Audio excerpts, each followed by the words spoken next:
ایران میں جمعے کو ہونے والے صدارتی انتخابات میں کوئی امیدوار 50% ووٹ حاصل نہیں کر سکا۔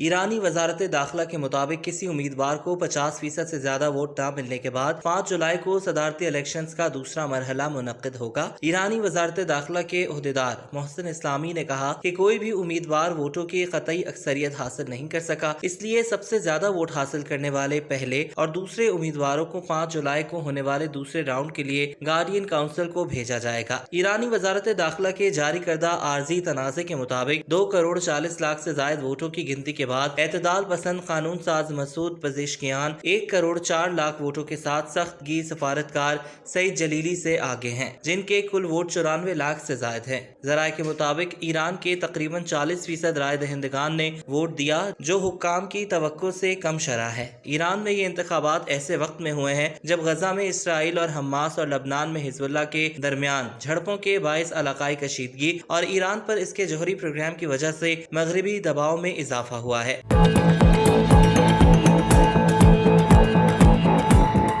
اگرچہ ان انتخابات سے اسلامی جمہوریہ ایران کی پالیسیز میں کوئی بڑی تبدیلی آنے کا امکان نہیں ہے، لیکن ان کے نتائج 1989 سے ایران کے 85 سالہ سپریم لیڈر آیت اللہ خامنہ کی جانشینی پر اثر انداز ہو سکتے ہیں۔ توقع ہے کہ اگلے صدر ایران کے جوہری پروگرام اور مشرق وسطیٰ میں ملیشیا گروپوں کی حمایت کے بارے میں پالیسیز میں کوئی بڑی تبدیلی نہیں لائیں گے، کیونکہ تمام تر ریاستی معاملات کا حتمی فیصلہ خامنہ ہی کرتے ہیں۔ تاہم صدر روزانہ کے حکومتی معاملات چلانے اور ایران کی خارجہ اور داخلی پالیسی پر اثر انداز ہو سکتے ہیں۔ آیت اللہ خامنہ کے ساتھ 6 علماء اور 6 فقہا پر مشتمل ایک باڈی نے ابتدائی طور پر 80 میں سے صرف 6 لوگوں کو الیکشن لڑنے کی منظوری دی تھی، تاہم 2 امیدوار اس دوڑ سے الگ ہو گئے تھے۔ حالیہ انتخابات میں 3 امیدوار سخت گیر ہونے کی شہرت رکھتے ہیں، جبکہ ایک اعتدال پسند ہے اور انہیں اس اصلاح پسند دھڑے کی حمایت حاصل ہے جسے حالیہ برسوں میں ایران میں بڑے پیمانے پر نظر انداز کیا گیا۔